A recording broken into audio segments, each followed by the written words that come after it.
1939, the United States, shocked by appeasement at Munich, had her leaders take a closer look at military aviation. While exploring the values of small bombers like the B-18 against the more costly Flying Fortress, they approved experimental projects for the B-15, whose 4 engines proved too weak for the giant's weight and wingspan of 149 feet, and for the lumbering B-19, which boasted a record span of 212 feet. However, both new ships did pay dividends in future bomber development. It finally took world events to give the U.S. Air Force its biggest shot in the arm. On the fateful dawn of September 1st, 1939, Hitler directed the German Army and Luftwaffe in a lightning-like campaign. The map was Poland. The plan was surprise. 20 years before, President Wilson had warned us that any future war will inevitably open with great aerial activity. Wilson was right. Without warning, 2,000 modern German combat planes took off for the first aerial blitz in the history of the world.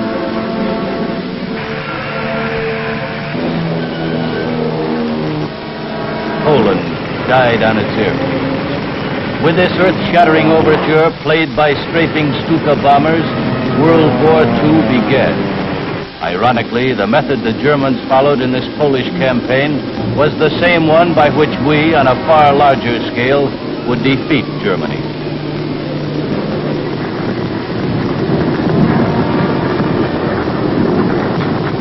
As thousands of bombs demolished Polish cities, the U.S. Air Corps learned a lesson. Now Hitler's threat, today Germany, tomorrow the world, was both believed and feared. In the United States, the President proclaimed a national emergency. We immediately put a huge expansion program into operation. It took no time at all before we ran out of facilities, as we raised air crew and other training goals. From an all-volunteer corps of 23,000 in 1939, we grew 100-fold as more volunteers and draftees joined up. Science helped us choose their specialties. There were physical as well as mental requirements for the hundreds of skills which we eventually taught to 2.5 million men and women who became our ground and air crews. We measured a man's oxygen needs as well as his muscular and mental coordination. We devised mechanical aptitude tests and general classification tests which indicated ability to learn in the many technical categories. As General Arnold declared, the Air Corps had to become the largest single educational organization in a very short time. We were an army of specialists. In schools all over the country, we learned our trades from experts and became airplane mechanics, cooks and bakers, communications men, bombardiers, armorers, meteorologists. We learned hundreds of technical jobs, and finally we were a tremendous team of skilled Americans who knew how to keep them flying. America's ability to mass-produce complex military aircraft was essentially a civilian miracle. However, in 1940, as in 1917, defense work didn't get started until late. War had stopped the wheels of industry, and conversion took time, valuable time. Many factors made the miracle possible. Waiting airplane designs, inexhaustible raw materials and highly adaptable industries, a variety of well-established aviation companies, willing defense workers, and a goal. I should like to see this nation geared up to the ability to turn out at least 50,000 planes a year.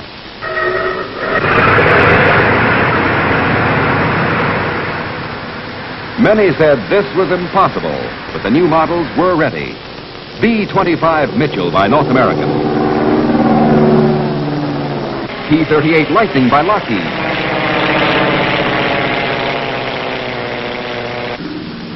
B-26 Marauder by Martin. P-39 Air Cobra by Bell. B-24 Liberator by Consolidated. And P-40 Kitty Hawk by Curtiss. But 50,000 aircraft meant speeding up from 2,000 planes a year to more than 4,000 planes per month. Could America do it?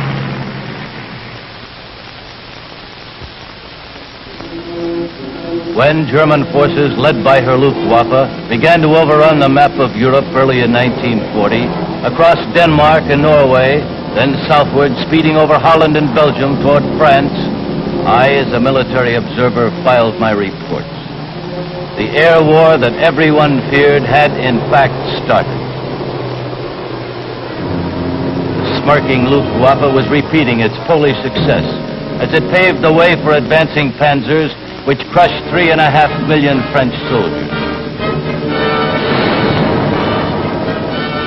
While German troops and airmen goose-stepped on the heart of Paris, the Luftwaffe was invincible. But the triumphs of 1939 and 40 had all been scored against weak opposition. After the French surrender, June 22nd, only the RAF remained for the Luftwaffe to conquer. A test of strength soon came, the battle for Britain. The Luftwaffe set to its task of controlling all Western Europe by crossing the Channel. German engines forecast a rain of death. The RAF was ready but outnumbered. Warned of the approaching attack, their fighter command sprang to the task of trying to hold off the invasion. While Britain's spotters and warning centers tracked the enemy planes, I watched the island's defenses go into action.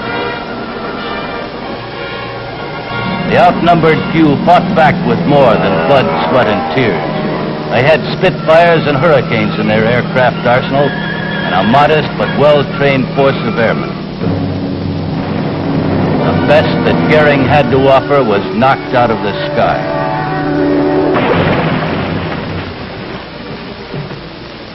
The Royal Air Force, outnumbered 2-1, fought the Luftwaffe to a standstill and chased them back across the Channel.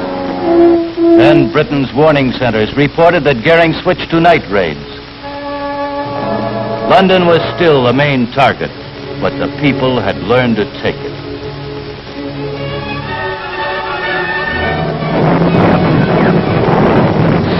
Although slowed down by ground and air defenses, the Luftwaffe's final effort was desperate. Her repeated night raids on southern ports and shipping were furious, but Britain was saved. Out of the London Blitz came new cooperation with friendly nations for U.S. air defense. The President revealed an agreement transferring 50 overage destroyers to Great Britain in exchange for the right to establish air and naval bases at 8 key points. We received 99-year leases on sites in Newfoundland, Bermuda, the Bahamas, St. Lucia, Jamaica, Antigua, Trinidad, and British Guiana. For bases such as these, late in 1941, Army engineers began to practice building airfields in a hurry, a job they eventually did all around the world. At the Louisiana and Carolina maneuvers, steel carpets for airplanes were tried with excellent results. Air leaders call these landing mats the year's greatest achievement in aviation. Rivalry between Air Commanders William Kepner and Asa Duncan was keen, and every effort was made to simulate actual war conditions as they existed in Europe at the moment. Except that Hitler didn't use sacks of flour.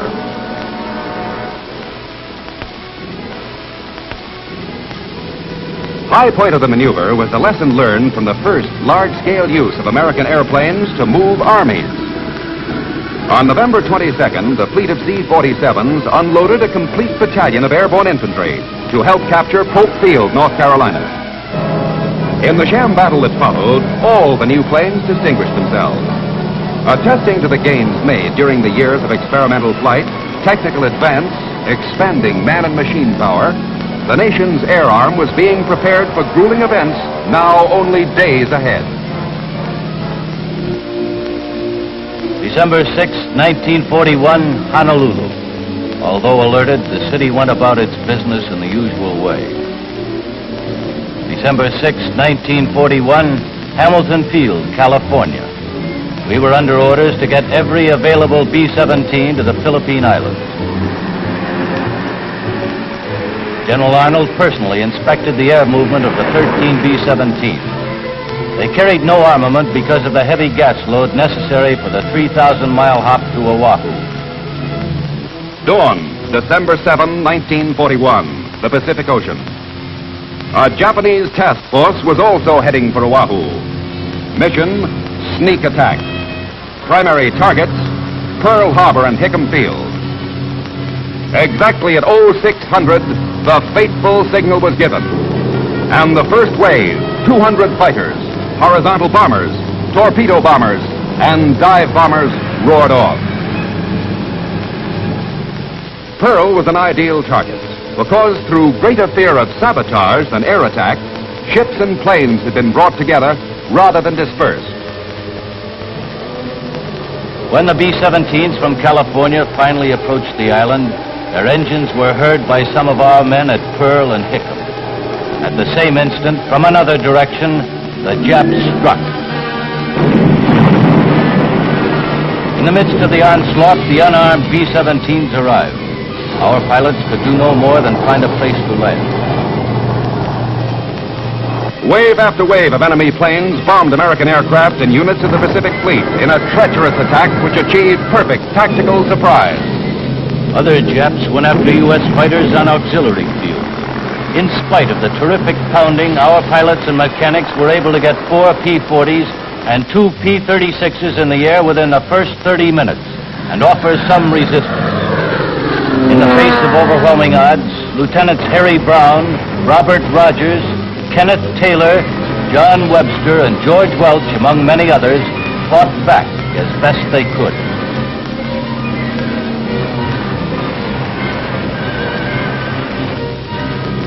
At the end of the single air attack, the United States had suffered a crushing blow, and the nation was at war.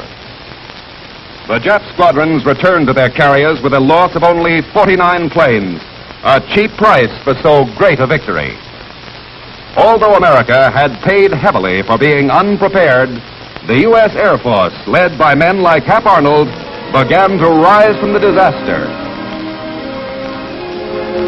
We are faced with a tough job, but I know that we can do it. And with all due reverence, I say, by God, we will do it.